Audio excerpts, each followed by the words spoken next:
Pada sore ini kita berkunjung ke lokasi kebakaran di pusat kota ID.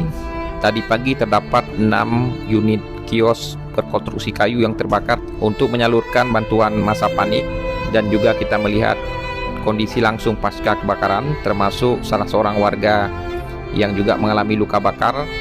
Sudah kita minta kepada petugas untuk segera dibawa ke rumah sakit Jubir Mahmud.